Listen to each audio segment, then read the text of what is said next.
ഇടുക്കിയിലെ മുരിക്കാശ്ശേരിയിൽ വാഹനാപകടമുണ്ടായി. അമിത വേഗത്തിലെത്തിയ കാറ് നിയന്ത്രണം നഷ്ടപ്പെട്ട് ബൈക്കിലും ലോറിയിലും ഇടിച്ചു. മദ്യപിച്ച് വാഹനമോടിച്ച CMP നേതാവ് അനീഷ് ചേനക്കരയ്ക്കെതിരെ പോലീസ് ഇപ്പോൾ കേസെടുത്തുവെന്നും രാഹുൽ വിജയൻ പറയുന്നു.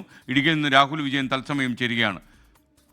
പറയൂ രാഹുൽ വിജയൻ, എന്താണ് ഈ അപകടം എങ്ങനെയാണ് ഉണ്ടായത്? കാര്യമായി പരിക്കേറ്റിട്ടുണ്ടോ?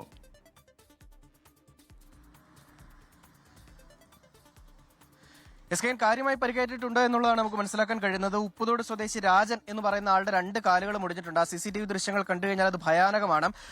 ഈ മുരിക്കാശ്ശേരി ടൗണിലേക്ക് എത്തുന്ന ഭാഗത്താണ്, ഒരു കയറ്റമാണ്.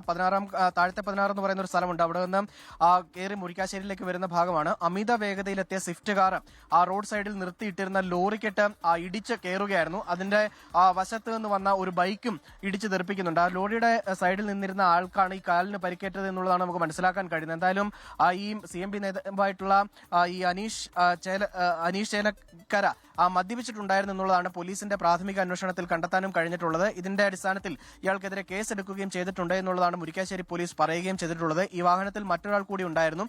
മദ്യപിച്ച അമിത വേഗതയിൽ ഈ പല ഭാഗത്തൂടെ, മുരിക്കാശ്ശേരി ടൗണിന്റെ പല ഭാഗത്തൂടെ ഈ വാഹനം കടന്നു പോകുകയും ആൾക്കാർ പരാതിപ്പെടുകയും ചെയ്യുന്ന ഒരു സാഹചര്യം ഉണ്ടായിരുന്നു. അതിനിടയിലാണ് ഇത്തരത്തിൽ ഒരാളെ ഇടിച്ച് കൊലപ്പെടുത്താൻ ഉള്ള രീതിയിൽ ഉള്ള ഇടിയായിരുന്നു എന്ന CCTV ദൃശ്യങ്ങൾ വേണമെങ്കിൽ അങ്ങനെ കരുതാം. കാരണം അത്ര വേഗത്തിലാണ് ഒരു വാഹനത്തോട് ചേർന്ന്, ലോറിയോട് ചേർന്ന് ഇടിച്ചു കയറ്റുകയായിരുന്നു. അത് വലിയ ജീവൻ തന്നെ നഷ്ടപ്പെടാൻ പറ്റുന്ന ഭാഗത്തിനുള്ള അപകടമായിരുന്നു. എന്തായാലും കാലുകൾക്ക് രണ്ടും ഗുരുതരമായിട്ടുള്ള ഒടിവ് സംഭവിച്ചിട്ടുണ്ട്, പരിക്ക് പറ്റിയിട്ടുണ്ട്. ഈ അനീഷ് ചേനക്കരയ്ക്കെതിരെ പോലീസ് കേസെടുക്കുകയും ചെയ്തിട്ടുണ്ട്.